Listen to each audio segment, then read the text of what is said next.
नमस्कार मेरे प्यारे दोस्तों। आप सभी का हार्दिक स्वागत है आपके अपने YouTube channel study GS with छोटे लाल में। तो प्यारे दोस्तों, आज हम राज्यसभा इंडियन पॉलिटी में जो पढ़ रहे हैं राज्यसभा, उसके चेयरमैन और डिप्टी चेयरमैन के बारे में डिस्कस करने वाले हैं।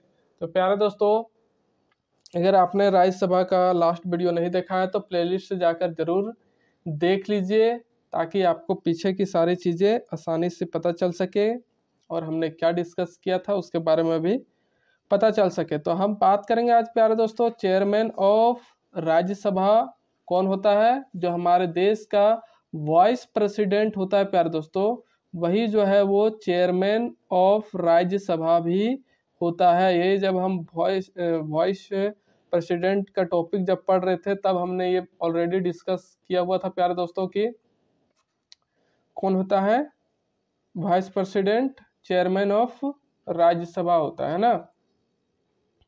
तो ये हमने देखा है प्यारे दोस्तों। अब बात करेंगे प्यारे दोस्तों चेयरमैन ऑफ राज्यसभा के बारे में, जो वाइस प्रेसिडेंट होते हैं, इसके बारे में हम देखते हैं अभी प्यारे दोस्तों कि फर्स्ट मेंबर ऑफ राज्यसभा क्या ये होते हैं। पहला चीज, क्या ये मेंबर ऑफ राज्यसभा होते हैं क्या? तो हमारा आंसर होगा नो, है ना। ये राज्यसभा के मेंबर नहीं होते हैं। इनका ओथ कौन दिलाएगा? तो ओथ दिलाने वाला कौन होता है? शपथ प्रेसिडेंट, है ना। प्रेसिडेंट जो है इन्हें शपथ दिलाने का काम करता है। अब बात करेंगे प्यारे दोस्तों इनके रिजाइन भी किसको देगा? अपना इस्तीफा रिजाइन देता है प्रेसिडेंट को ही,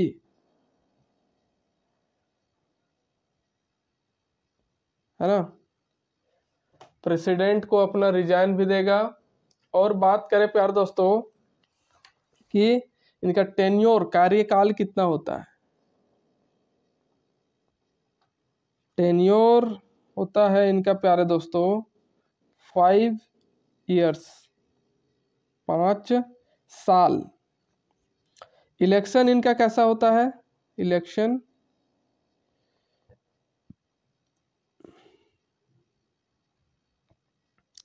होता है इनडायरेक्ट, है ना।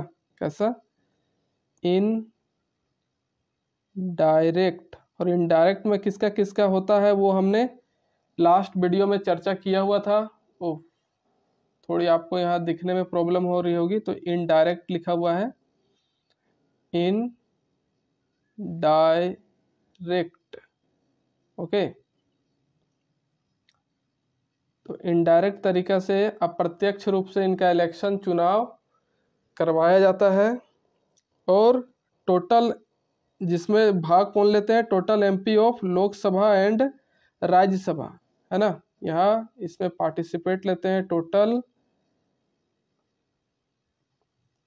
MP of Lok Sabha and Rajya Sabha, total MP of Lok Sabha and Rajya Sabha, ये जो है इसमें पार्टिसिपेट करते हैं। री इलेक्शन इनका क्या हो सकता है ना, फिर से इनको चुना जा सकता है, पुनः निर्वाचन इनका हो सकता है क्या? री इलेक्शन, क्या फिर से ये वाइस प्रेसिडेंट बन सकते हैं? तो आपका जवाब होगा यस, हाँ, क्यों नहीं बन सकते।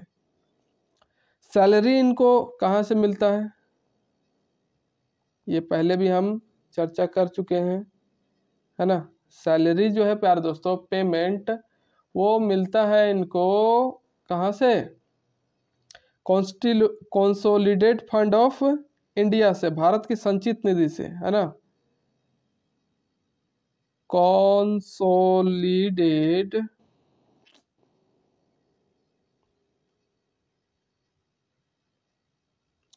कंसोलिडेटेड,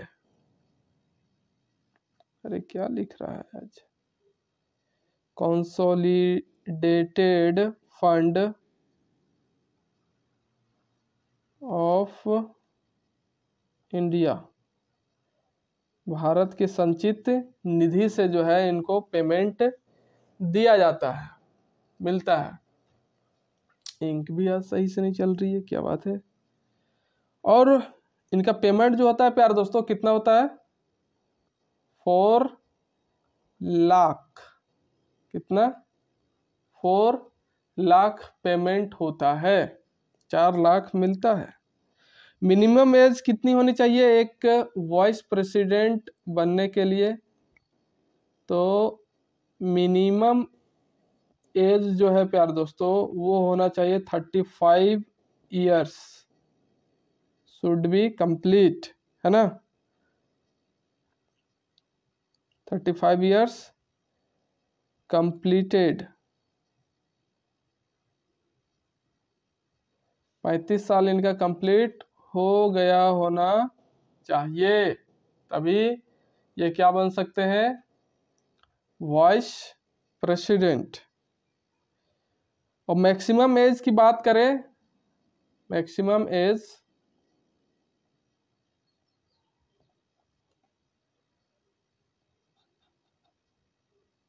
तो इसके लिए कोई भी सीमा तय नहीं है, नॉट लिमिट।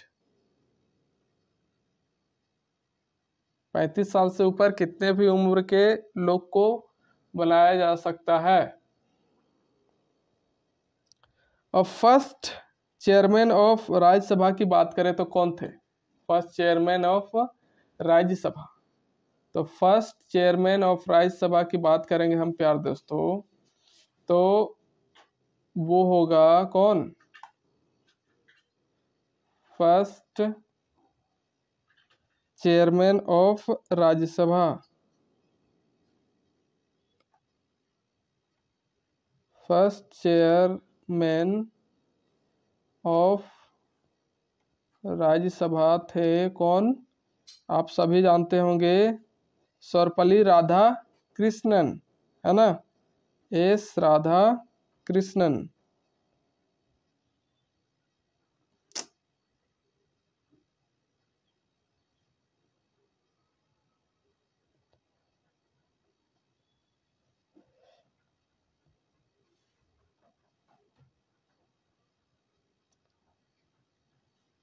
तो सर्वपल्ली राधा कृष्णा जो थे,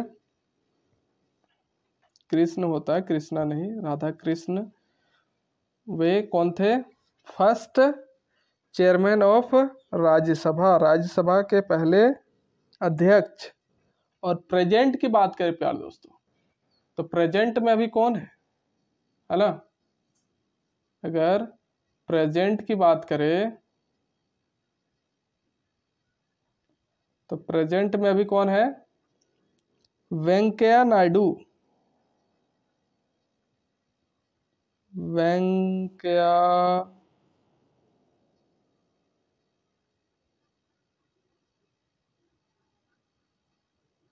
नायडू, नायडू जी है,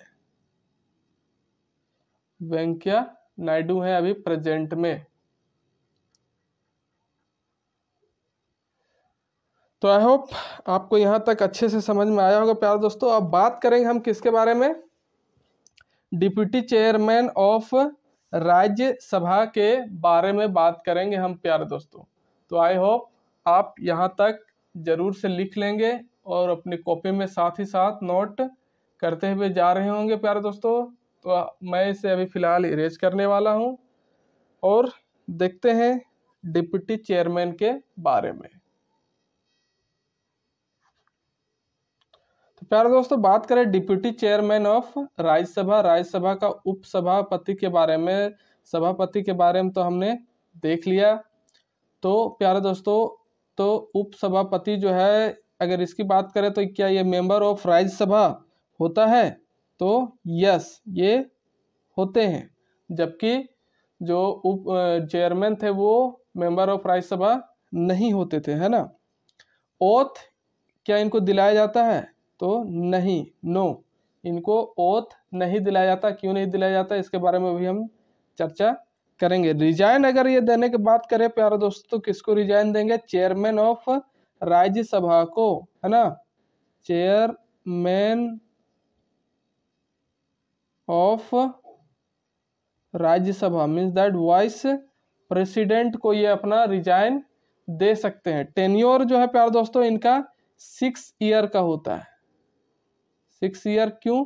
क्योंकि ये क्या है? मेंबर ऑफ राज्यसभा, और जो भी मेंबर बनता है राज्यसभा का उसकी कितनी टेन्योर होती है? 6 ईयर। इसलिए इनका भी क्या होगा? 6 ईयर ही होगा। आपको यहाँ से नहीं अच्छा से दिख रहा होगा, लेकिन मैं बता रहा हूँ 6 ईयर। इलेक्शन जो है इनका प्यारे दोस्तों वो इनडायरेक्ट होता है ना। इनका इलेक्शन जो है कैसा होता है? इनडायरेक्ट।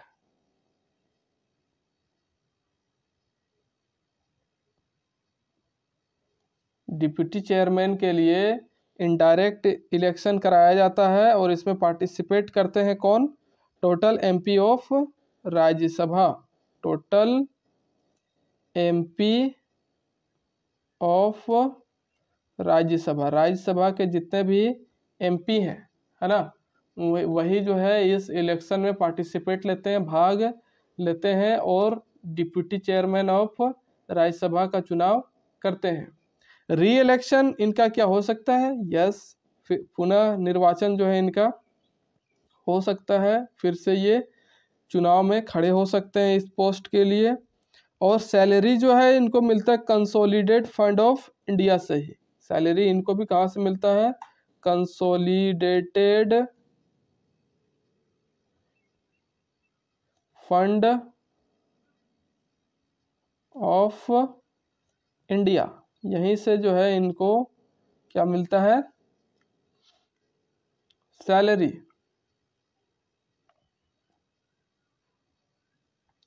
अब बात करें प्यारे दोस्तों कि इनका जो है minimum age, sorry,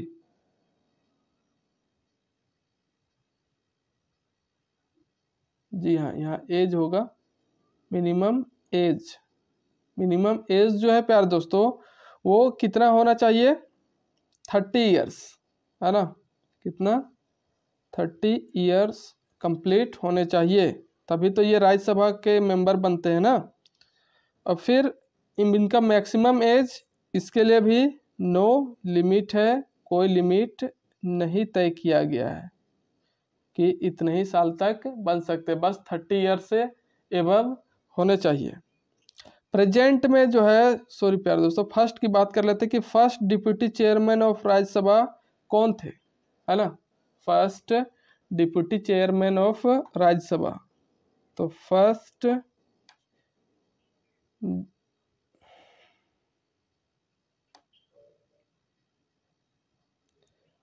deputy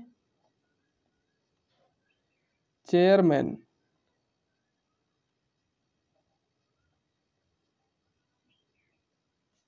of Rajya Sabha, तो वो थे प्यारे दोस्तों कौन? कृष्णा मूर्ति, कृष्णा मूर्ति, है ना, कृष्णा मूर्ति थे। कौन? कृष्णा मूर्ति।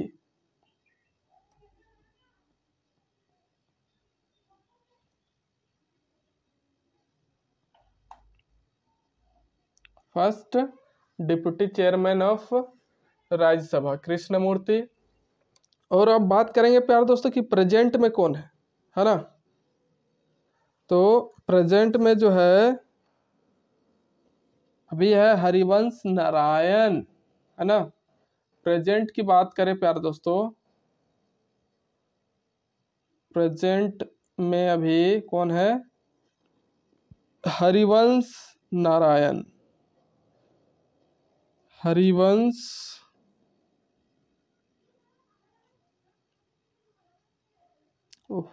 मिस्टेक, यहाँ कार की मात्रा नहीं होगी प्यारे दोस्तों। हरिवंश नारायण, नारायण हरिवंश नारायण जो है अभी प्रेजेंट में डिप्यूटी चेयरमैन ऑफ राज्यसभा हैं। आई होप आप यहाँ तक अच्छे से समझ गए होंगे प्यारे दोस्तों। तो प्यारे दोस्तों बात करते हैं अब आगे किसके बारे में, कि बात कर लेते कि डिप्यूटी चेयरमैन का ओथ क्यों नहीं दिलाया जाता। ये तो हमने देख ही लिया है ना, क्यों नहीं दिलाया जाता, क्योंकि ये मेंबर ऑफ राज्यसभा के रूप में शपथ ले लेते हैं ना। यहाँ जो नो मैंने लिखा है इसका मतलब ये है कि ये पहले ही ऑलरेडी शपथ ले लिए होते हैं।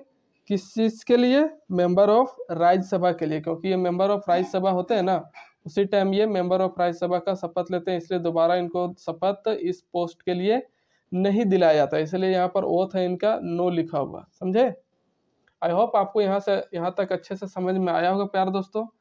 अब बात करते हैं हम प्यारे दोस्तों रिमूवल बिल के बारे में, है ना। रिमूवल बिल जो है कैसे एमपी और लोकसभा और राज्यसभा में आता है। एमपी ऑफ लोकसभा और राज्यसभा जो है यहाँ पर कैसे रिमूवल बिल आता है, कैसे काम करता है, इसके बारे में हम देखने वाले हैं। तो आई होप आप यहाँ तक अच्छे से साथ साथ नोट करते जा रहे होंगे प्यारे दोस्तों। फिलहाल मैं इसे इरेज करने वाला हूँ, आप इसे जरूर लिख लें।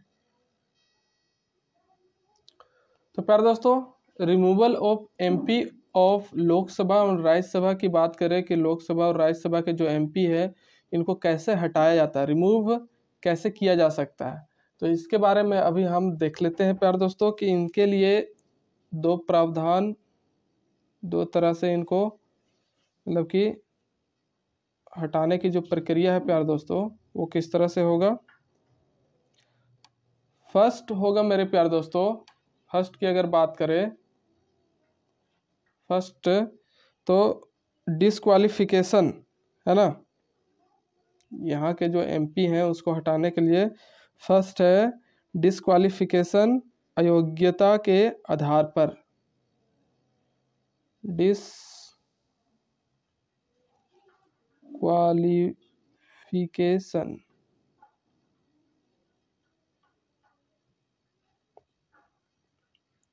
अगर वे अयोग्य पाए गए है ना तब उनको हटाया जा सकता है अयोग्यता के आधार पर।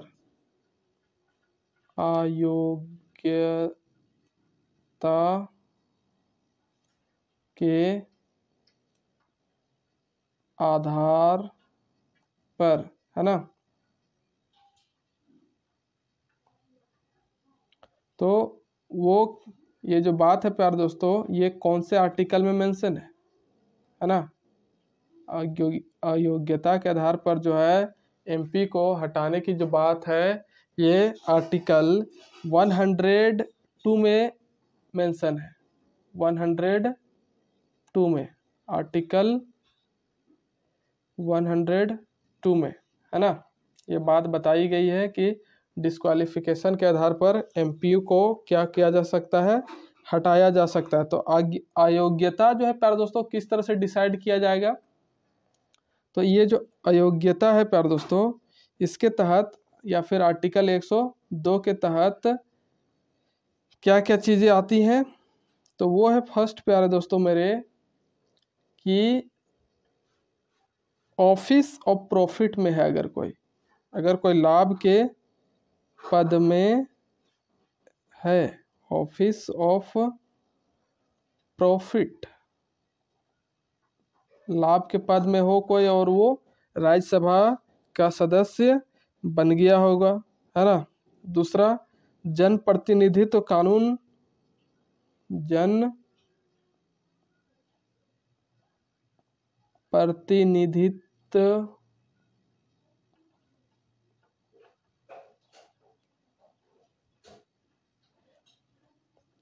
कानून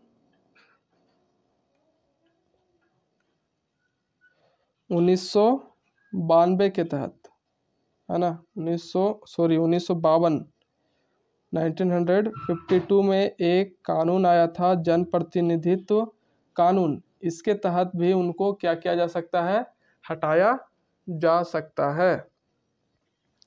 और आगे बात करें प्यारे दोस्तों कि rules and regulation of election commission, अगर इलेक्शन कमीशन के रूल्स और रेगुलेशन को फॉलो नहीं किया गया हो या फिर उनके रूल्स रेगुलेशन के खिलाफ कुछ काम किया गया हो, तब अगर उनको पता चल जाता है कि ये गलत तरीके से चुनाव में चुने गए हैं, तब क्या किया जाएगा, उनको डिस्क्वालिफिकेशन के आधार पर हटा दिया जाएगा। तो है रूल एंड रेगुलेशन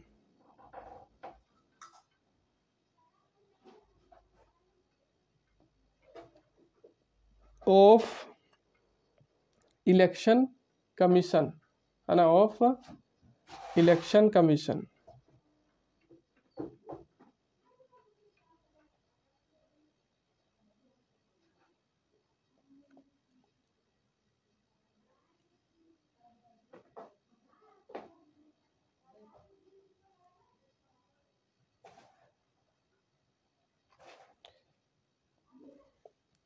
तो चुनाव आयोग के नियम के आधार पर, है ना, चुनाव आयोग के नियम के आधार पर इनको हटाया जा सकता है।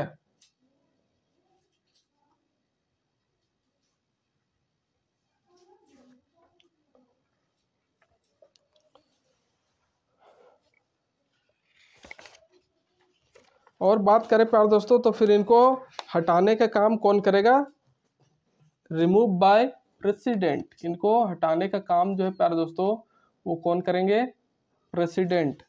ये जो है रिमूवल लाया जाता है, तो इसमें किसके द्वारा हटाए जाते हैं, रिमूव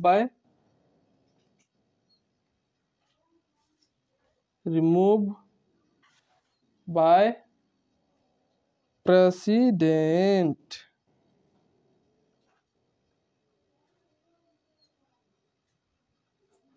है ना, प्रेसिडेंट के द्वारा ये हटाए जाते हैं। एडवाइस ऑफ इलेक्शन कमीशन, है ना, किसकी सलाह पर, election advice of election commission,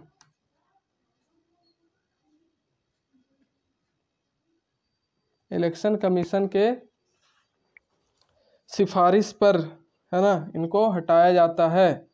और कौन से आर्टिकल के तहत, ये जो बात है प्यारे दोस्तों, ये आर्टिकल किसमें बताया गया है, आज ये मार्कर सही से चल नहीं रहा है क्या, तो आर्टिकल ये बताया गया प्यारे दोस्तों 103, है ना, 103 के अकॉर्डिंग इनको हटा देना है ना, बाय प्रेसिडेंट।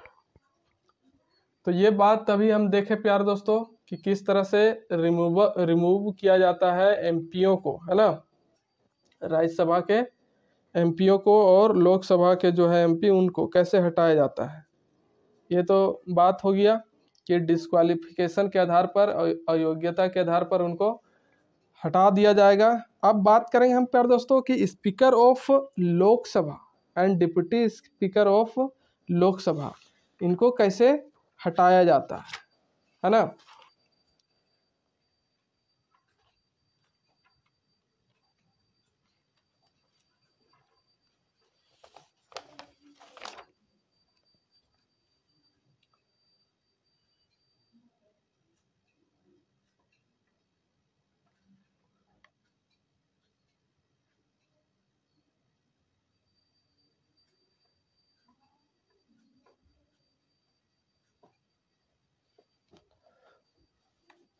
अब बात करेंगे हम प्यारे दोस्तों सेकेंड, ये तो किसके खिलाफ हो गया, जो मेंबर है उनके खिलाफ, लेकिन सेकेंड में आता है speaker of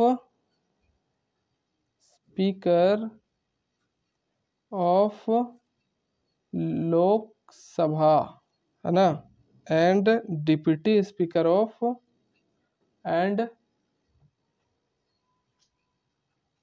deputy speaker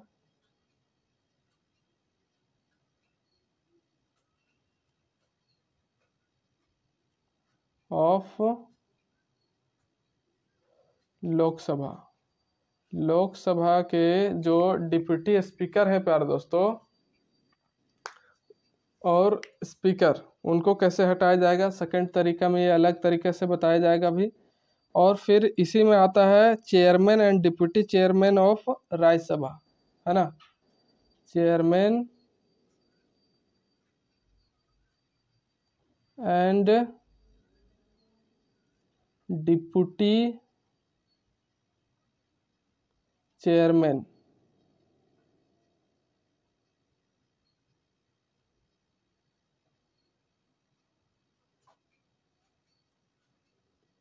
of Rajya Sabha. Lok Sabha के अध्यक्ष और उपाध्यक्ष, राज्यसभा के सभापति और उपसभापति को कैसे हटाया जाता है, इसके बारे में अभी हम देखने वाले हैं।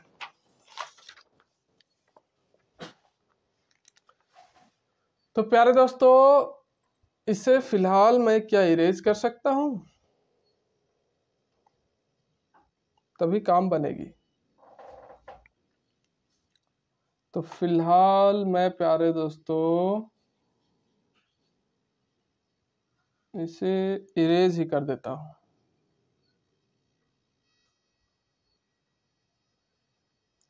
तो प्यारे दोस्तों, speaker and deputy speaker of Lok Sabha जो होते हैं, लोकसभा के अध्यक्ष और उपाध्यक्ष, इनके खिलाफ अगर इनको हटाना है तो बिल लाया जाता है। उस बिल का नाम होता है रिमूवल बिल। कौन सा बिल? रिमूवल बिल लाया जाता है इनके खिलाफ। फिर ये लोकसभा में, है ना, क्योंकि ये लोकसभा के अध्यक्ष और उपाध्यक्ष होते हैं, तो लोकसभा में इसको लाया जाएगा रिमूवल बिल। कहाँ पर? लोकसभा में। और लोकसभा से ही क्या होना चाहिए? इफेक्टिव मेजोरिटी के साथ पास होना चाहिए, है ना। लोकसभा में पास होने के लिए क्या होना चाहिए? Effective majority. और इफेक्टिव मेजोरिटी क्या है, इसके बारे में हम पहले ही चर्चा कर चुके हैं। इफेक्टिव मेजोरिटी,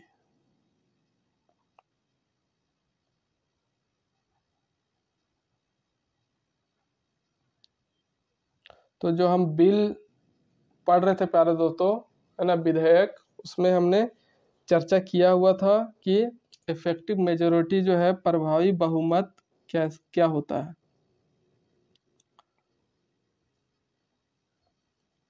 अगर आप प्लेलिस्ट में वो वीडियो देखे होंगे तो आपको अच्छे से ये समझ में आएगा इफेक्टिव मेजोरिटी। तो प्रभावी बहुमत से ये क्या होना चाहिए? पास होना चाहिए। जब ये विधेयक पास होगा तभी जो है स्पीकर और डिप्टी स्पीकर जो है लोकसभा के हटाए जा सकते हैं। अब बात करते हैं हम प्यारे दोस्तों किसके बारे में? Chairman of Rajya Sabha. किसके बारे में बात करेंगे? चेयरमैन ऑफ राज्यसभा के बारे में।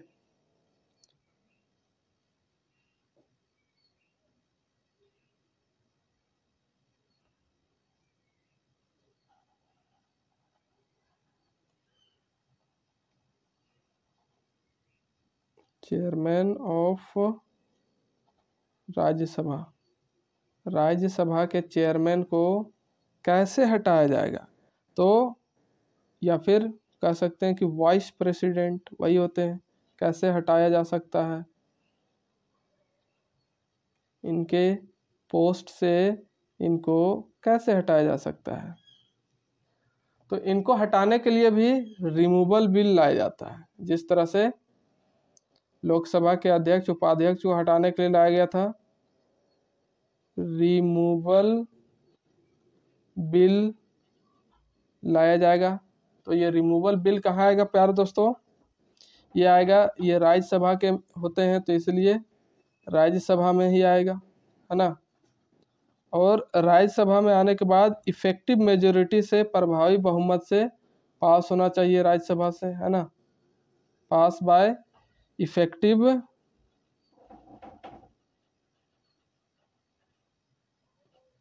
मेजोरिटी।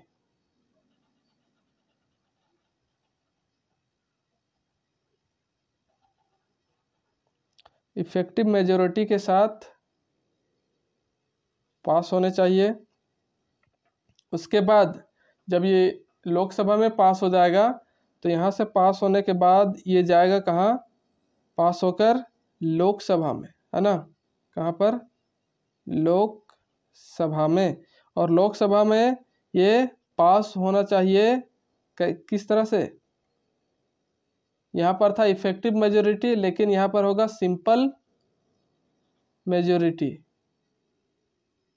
कैसा मेजोरिटी प्यारे दोस्तों, सिंपल मेजोरिटी से पास होना चाहिए कहाँ पर, लोकसभा में।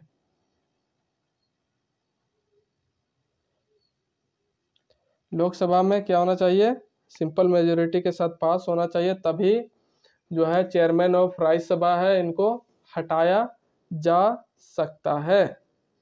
अब बात करेंगे प्यारे दोस्तों किसके बारे में, डिप्टी चेयरमैन ऑफ राज्यसभा।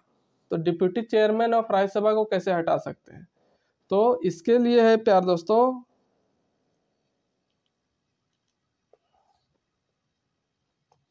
कि डिप्टी चेयरमैन ऑफ राज्यसभा को हटाने के लिए सिर्फ राज्यसभा से ही इसको पास होना पड़ेगा, है ना, इसके खिलाफ भी बिल लाया जाएगा।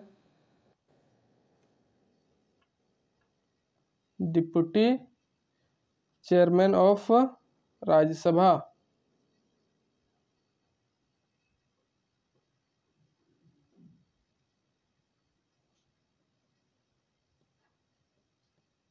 तो डिप्टी चेयरमैन ऑफ राज्यसभा को हटाने के लिए रिमूवल बिल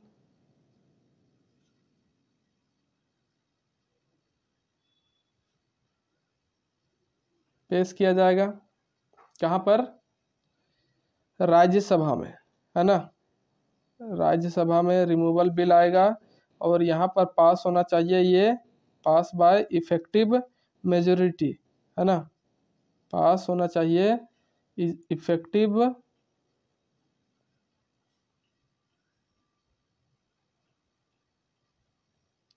मेजोरिटी के साथ।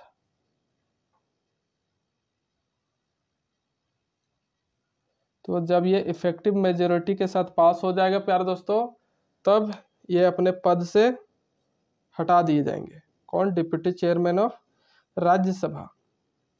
तो इस तरह से हमने देखा प्यारे दोस्तों कि राज्यसभा के स्पीकर, डिप्टी स्पीकर के लिए क्या क्या चीज़ें बताई गई हैं, है ना, और राज्यसभा का जो डिप्टी स्पीकर या फिर मेंबर जो होते हैं लोकसभा के भी, उनको कैसे हटाया जाता है, इसके बारे में हमने विस्तृत अध्ययन किया।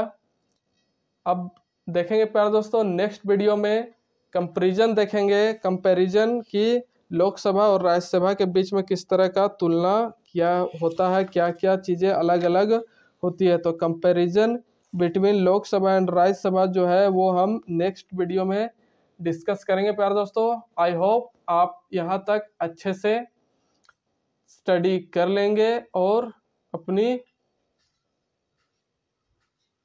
पढ़ाई को निरंतर ऐसे ही लॉकडाउन में बनाए रखेंगे। तो लॉकडाउन में घर में रहें, सुरक्षित रहें, तंदुरुस्त रहें, बाहर ना निकलें, तभी है जो आप कोरोना से बचे रहेंगे प्यारे दोस्तों। घर में ही रहकर पढ़ाई का आनंद लेते रहें। मिलते हैं प्यारे दोस्तों नेक्स्ट वीडियो के साथ, तब तक के लिए नमस्कार, जय हिंद, जय भारत, जय झारखंड।